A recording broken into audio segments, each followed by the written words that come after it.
पूरा विश्व में धरती पर एकमात्र ऐसा स्थान है जहाँ जगत पिता का ब्रह्मा का मंदिर है। मैं ब्रह्मा जी के मंदिर से शुरुआत करना चाहता हूँ।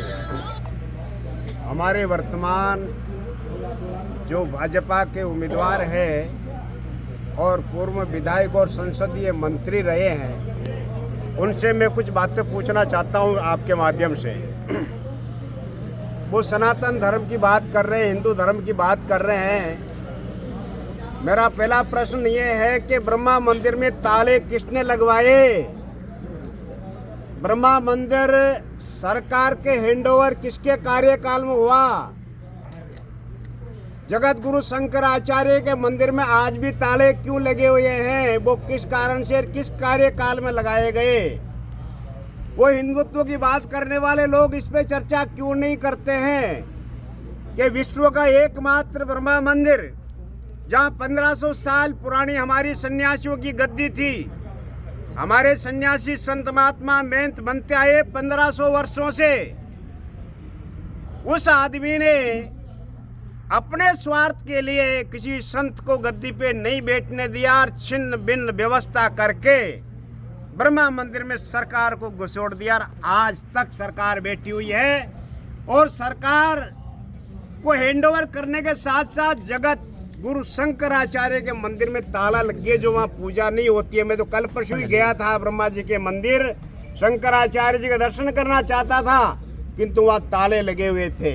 इसलिए उनके मुख से सनातन की बात करना, भगवा की बात करना, पुष्कर जैसे धार्मिक तीर्थ के मुद्दे उठाना, ये सरासर गलत है, उनको शोभा नहीं देता है। दूसरा मुद्दा ये है कि मेरे को 24 वर्ष हो गया पुष्कर में रहते रहते।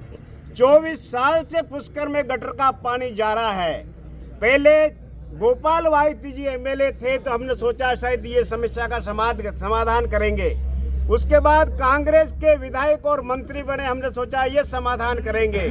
उसके बाद हमने रावत समाज के एक साधारण व्यक्ति को तन मन धन से मदद करके विधायक बनाया और मंत्री बनवाया, इस आशा के साथ कि वो पुष्कर का कल्याण करेंगे और पुष्कर में गंदा पानी जाता है उसको रोकेंगे। क्योंकि हमारे विशेषकर रावत समाज में एक बड़ा कठोर नियम है कि हमारे जो गांव में मृत्यु होती है, हर आदमी को हम गंगा में नहीं ले जा सकते हैं, गंगा में प्रवाहित नहीं कर सकते हैं। जब रावत समाज का व्यक्ति गंगा में अस्थि विसर्जित करेगा तो उसको मोचर करना पड़ता है। इसलिए बार बार मोचर नहीं होता है, 2-2 4-4 पीढ़ियों का मोचर एक साथ होता है। इसलिए हमारे रावत समाज में जिनका स्वर्गवास होता है, उनकी हर व्यक्ति की अस्थि पुष्कर में आती है। इसलिए रावत समाज और बाकी हिंदू समाज या अस्थि विसर्जन करते हैं, पिंडदान करवाते हैं, पूजा करवाते हैं, अनेक प्रकार के तर्पण और पूजा करवाते हैं, किंतु जब उसी पुष्कर में गंदा पानी जाता है तो शर्म से माथा झुक जाता है। और पुष्कर में मैं रहता हूँ, मैं एक सन्यासी हूँ, जूना अखाड़ा का जिम्मेदार साधु हूँ, तो मेरे लिए तो एक बहुत बड़ी शर्म की बात है कि मेरे रहते हुए पुष्कर में पिछले 24 साल से देख रहा हूँ गटर का पानी जा रहा है।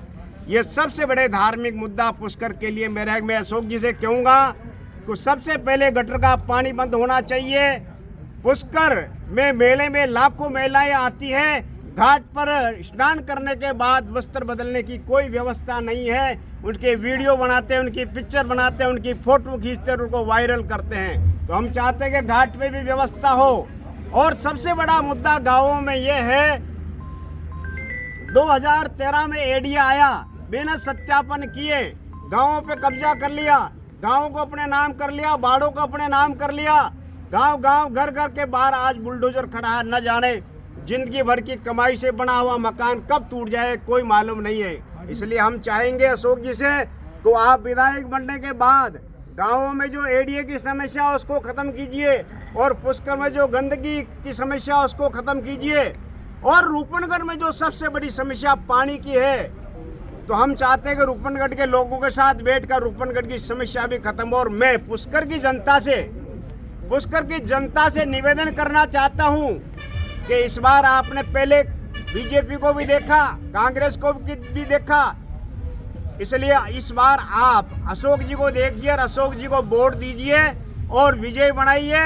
और ये आपका अपना बच्चा है, आपका पुष्कर का रहने वाला है, सहज व्यक्ति है, सरल है, आधी रात में काम आने वाला व्यक्ति है, अधिवक्ता है, वैसे ही सदा कोर्टों में ये लोगों के काम आते हैं। इसलिए मैं पुष्कर की जनता से, विधानसभा क्षेत्र की जनता से प्रार्थना करता हूँ और निवेदन करता हूँ कि आप इस बार सब मिलकर के अशोक जी को विधायक बना के विधानसभा में भेजिए और अशोक जी जीतेंगे, मेरा विश्वास है, और विधायक बनकर के विधानसभा में जाएंगे और पुष्कर विधानसभा की जो जो समस्याएं हैं उसको दूर करेंगे।